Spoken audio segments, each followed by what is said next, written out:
Madame, Monsieur, bonjour. Merci de nous rejoindre à la une de l'actualité. Le ministre de l'Intérieur, des collectivités locales et de l'aménagement du territoire, Brahim Mered, en visite de travail et d'inspection dans la wilaya d'El Mghayr, au cours de laquelle il a rencontré des représentants de la société civile et inauguré plusieurs projets de développement.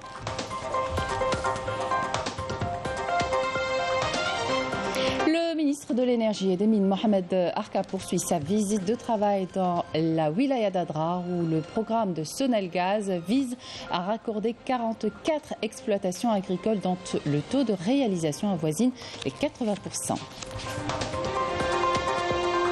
Confronté à une crise socio-économique sans précédent, le Maroc vit au rythme des manifestations et des protestations à Rabat. La colère et l'indignation touchent également les avocats qui ont investi la rue à leur tour pour dénoncer l'injustice et la discrimination dont ils font face.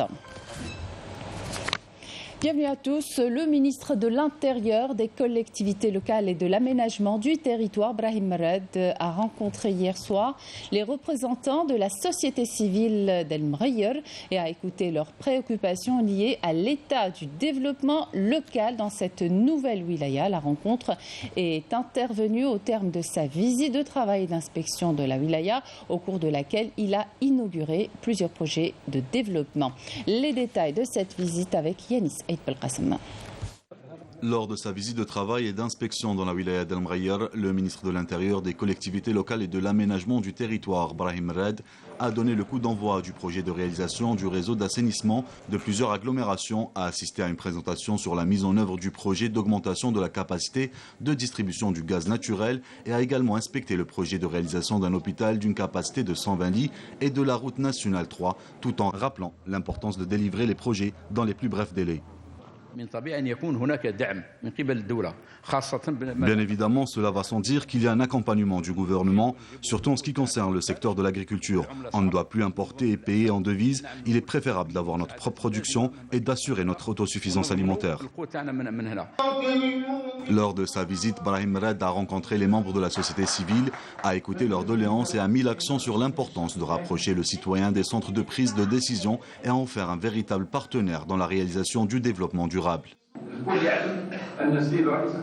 Vous le savez tous, il y a 3 ans, lorsque le président de la République a décidé de se présenter aux élections, il a présenté un programme de 54 engagements et il a travaillé à sa mise en œuvre pour améliorer la qualité de vie du citoyen qui est au centre des préoccupations.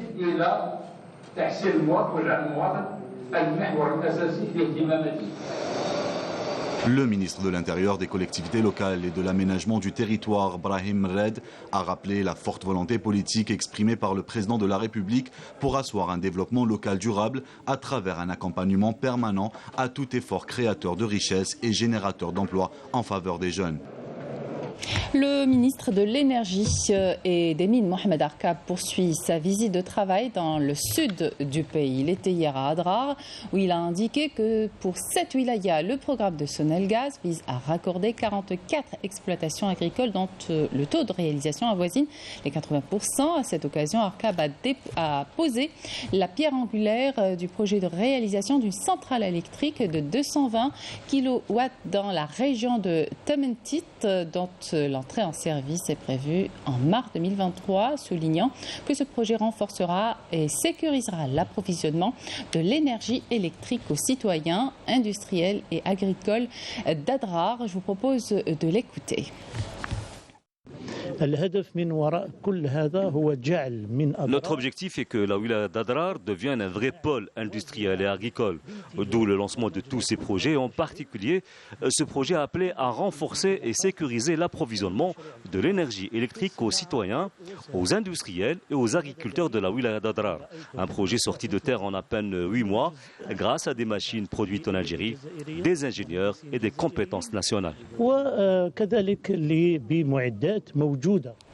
Inauguration ce matin de la 2e édition Algeria Investment Conference au Centre international des conférences à Alger par le ministre de l'Industrie Ahmed Zorded en présence de membres du gouvernement et des représentants des pays participants avec la Turquie comme invité d'honneur. Cette conférence vient traduire la forte volonté de l'État pour l'instauration d'un climat d'affaires incitant à l'investissement et à la mise en place de garanties ancrant la confiance entre les différents partenaires et acteurs concernés par l'investissement, notamment avec les dispositions de la nouvelle loi sur l'investissement qui permet la création d'une dynamique de développement intégrée et homogène au double plan national et international. Alors, avec nous, en direct à partir du CIC, Yamina Saïdji. Yamina, bonjour. Alors, le nouveau code de l'investissement et ses textes d'application ont très vite été publiés et ont fait l'unanimité. Le climat des affaires est propice à l'investissement. Quel est le son de cloche au CIC où vous êtes depuis ce matin? Bonjour Amina. Alors oui, comme vous le savez, l'engouement est justement affiché. Beaucoup ici ont pris connaissance du contenu de ce nouveau code et comme vous venez de le relever, c'est un signal fort pour booster l'investissement national et étranger ici. L'accent est mis sur la stabilité du cadre juridique qu'offre ce texte et le climat de confiance et le gain de temps induit par l'institution du guichet unique, ce que recherche justement tout investisseur. Merci à vous, Yamina Saïdji. On aura bien sûr plus de détails dans nos prochaines éditions. Gros plan à présent sur le DP World Jazair, l'entreprise d'exploitation du port d'Alger. Depuis 2009, la société a doublé les capacités de manutention du port grâce à une mise à niveau des infrastructures du terminal, un investissement à hauteur de 114 millions de dollars. Les investissements de l'entreprise concernent également le port de Djenjen à Annaba, nous dit Kamel Swig dans ce reportage.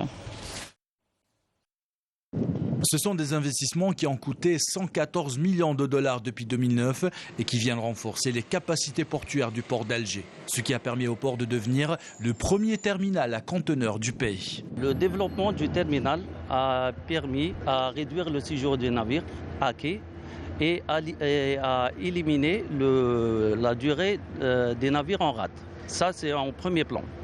Sur un deuxième plan, l'activité sur le quai a vu une amélioration nette sur le plan safety. Autre point, la rapidité d'exécution, puisque les nouvelles grues mobiles ont une capacité de travail jusqu'à 20 conteneurs par heure. De quoi permettre au port d'Alger de recevoir jusqu'à 1 million de conteneurs et se positionner comme un hub méditerranéen en recevant des navires plus grands. Grâce au process moderne de gestion, les délais d'attente ont été divisés par 2 et des économies d'échelle sont réalisées. En fait, la productivité a pratiquement triplé, c'est-à-dire depuis la prise en charge du terminal, avec les travaux de modernisation et la mise en place des équipements modernes.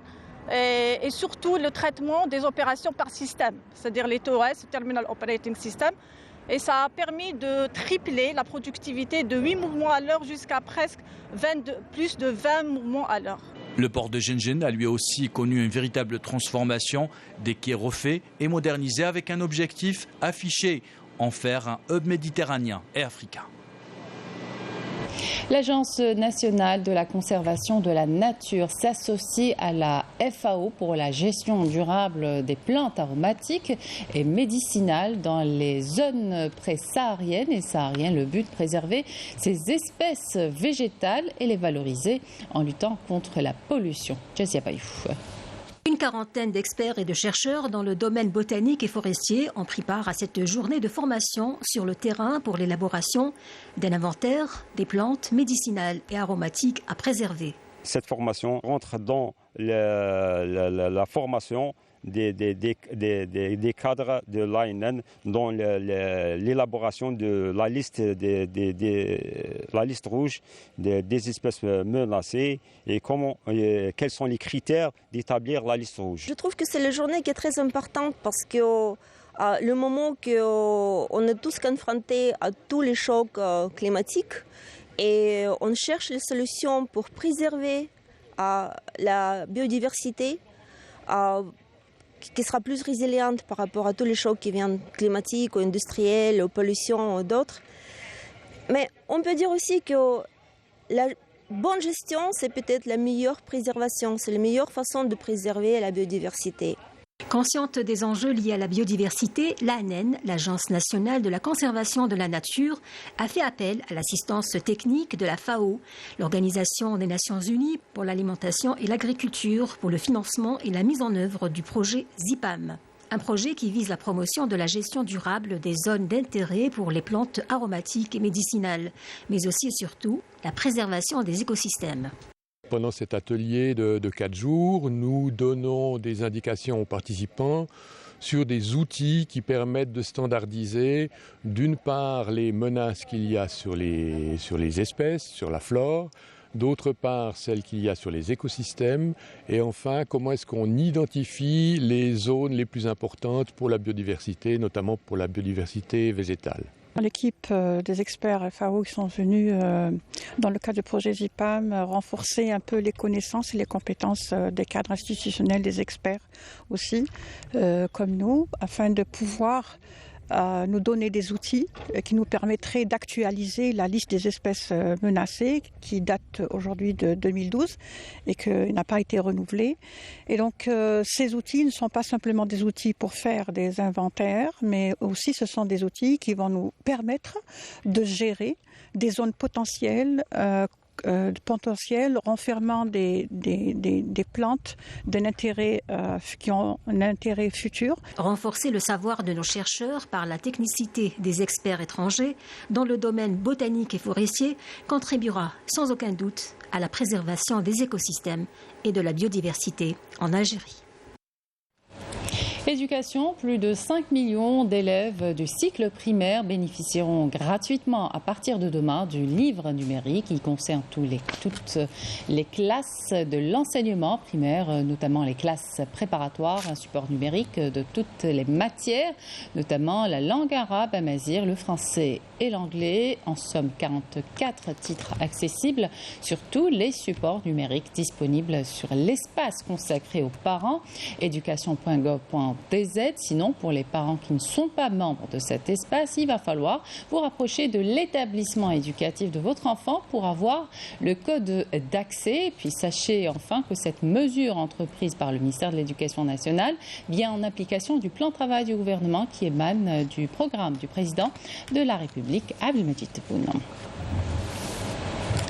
Dans la dynamique des efforts soutenus de la lutte antiterroriste et contre la criminalité organisée multiforme, des unités et des détachements de l'armée nationale populaire ont exécuté durant la période du 2 au 8 novembre plusieurs opérations ayant abouti à des résultats de qualité qui reflètent le haut professionnalisme, la vigilance et la disponibilité permanente de nos forces armées à travers tout le territoire national. Dans le cadre de la lutte antiterroriste, des détachements combinés de l'armée nationale populaire ont arrêté 7 éléments de soutien aux groupes terroristes dans des opérations distinctes à travers le territoire national. Dans le cadre de la lutte contre la criminalité organisée, en continuité des efforts soutenus visant à contrecarrer le fléau du narcotrafic dans notre pays, des détachements combinés de l'armée nationale populaire ont arrêté en coordination avec les différents services de sécurité lors d'opérations exécutées à travers les régions militaires 54 narcotrafiquants et mis en échec des tentatives d'introduction d'immenses quantités de drogue provenant des frontières avec le Maroc, s'élevant à 11 quintaux et 95 kg de kif traités, tandis qu'ils ont saisi d'importantes quantités de comprimés psychotropes s'élevant à 649 838 comprimés. Ataman Rasset Borjbeji Mourtar Ingezem Janet et Tindouf, des détachements de l'armée nationale populaire ont intercepté 379 individus et saisi 23 véhicules, 298 groupes électrogènes, 146 marteaux-piqueurs, 11 détecteurs de métaux ainsi que des outils de détonation et des équipements utilisés dans des opérations d'orpaillage illicite, tandis que 37 autres individus ont été arrêtés. 25 fusils de chasse, 33 854 cartouches pour fusils de chasse, des quantités de denrées alimentaires destinées à leur contrebande et la spéculation s'élevant à 342 tonnes ainsi que 53 quintaux de tabac et 31 139 unités de diverses boissons ont été saisies lors d'opérations distinctes à travers le territoire national. De même, les gardes-frontières ont déjoué, en coordination avec les services de la gendarmerie nationale, des tentatives de contrebande de grandes quantités de carburant s'élevant à 12 376 litres à Tamanrasset, Tébessa, Soukaras, Taraf. Par ailleurs, des gardes-côtes ont déjoué au niveau de nos côtes nationales des tentatives d'émigration clandestine et ont procédé au sauvetage de 161 individus à bord d'embarcations de construction artisanale, alors que 166 immigrants clandestins de différentes nationalités ont été arrêtés à travers le territoire national. Une coalition d'avocats et d'ONG ont déposé hier mardi 6 nouvelles plaintes contre le Maroc devant le comité contre la corruption des Nations Unies à Genève, dans lesquelles elles exigent notamment la libération de tous les prisonniers sahraouis condamnés sur la base d'aveux obtenus sous la torture. Les 6 requérants demandent au comité d'enquêter sur les sévices subis suite à leur interpellation, mais aussi durant leur longue détention. La coalition d'avocats indique que le Maroc, condamné à plusieurs reprises par le comité contre la torture, refuse systématiquement de se conformer aux décisions du comité. Au Maroc, toujours les robes noires pointent du doigt à leur tour le gouvernement pour son incapacité à répondre à leurs revendications les plus légitimes. Ils étaient nombreux hier à Rabat à manifester leur colère et indignation. Yasmine Saudi.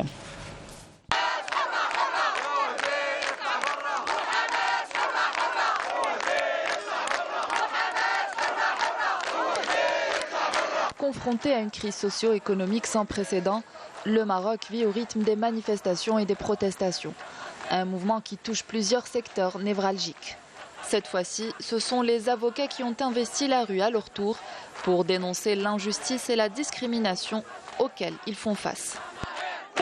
اليوم نقف تلبية لدعوة من هيئة المحامين من مجلس هيئة المحامين في الدار البيضاء وفيدرالية المحامين الشباب بالمغرب من أجل التصدي أولا لما فرضه مشروع قانون المالية من ضرائب تثقل كاهل المواطن أساسا. La colère et l'indignation ont atteint leur paroxysme face à une situation qui ne cesse de se détériorer. Les avocats marocains pointent du doigt le gouvernement pour son incapacité à répondre à leurs revendications les plus légitimes.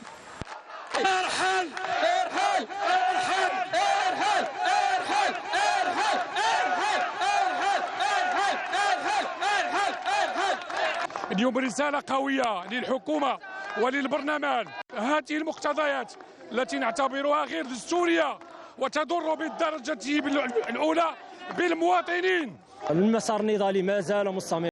هذه لن تكون الوقفة الأخيرة في ظل تعنت الوزارة وفي ظل تعنت هذه المقتضيات ومحاولة فرضها على أرض الواقع. المحامون ما زال لهم النفس طويل وما زال لهم نفس طويل في مواصلة برنامجهم النضالي. سوف تكون هناك إن شاء الله خطوات مقبلة وسوف نلتقي في محطة نضالية. Une contestation sociale qui n'est pas prête de faiblir et qui devient de plus en plus corrosive. Le Marzan, quant à lui, continue de faire la sourde oreille en ignorant les doléances légitimes de son peuple.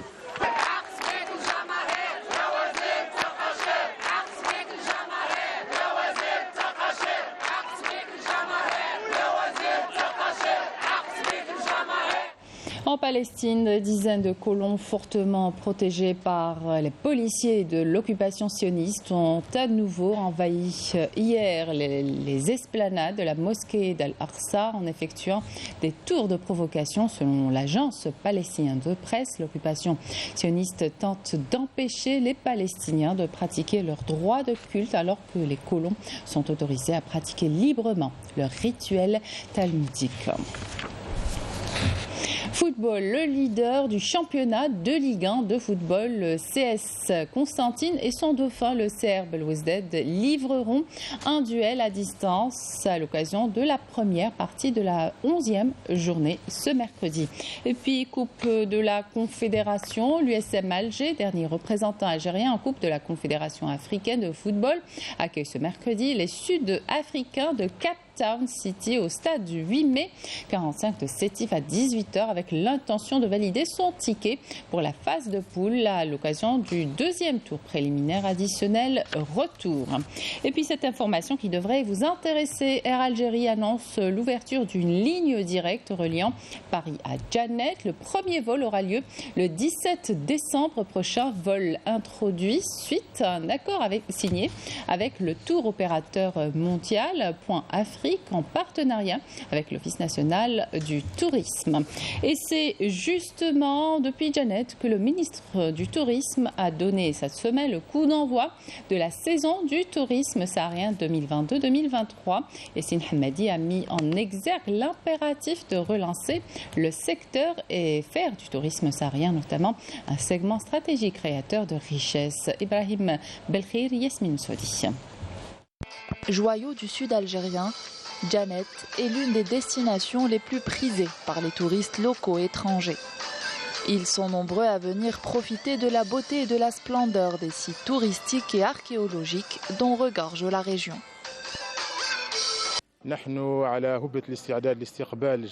Nous sommes prêts à accueillir les touristes locaux ou étrangers. En tant qu'agence de voyage, nous avons tout mis en place pour offrir un dépaysement total aux visiteurs venus à Djanet.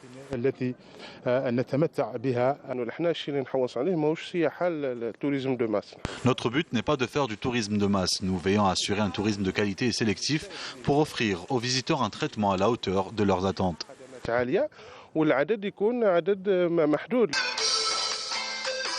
Et pour redynamiser le tourisme dans le pays, de nombreuses facilitations ont été mises en place pour promouvoir la destination Algérie.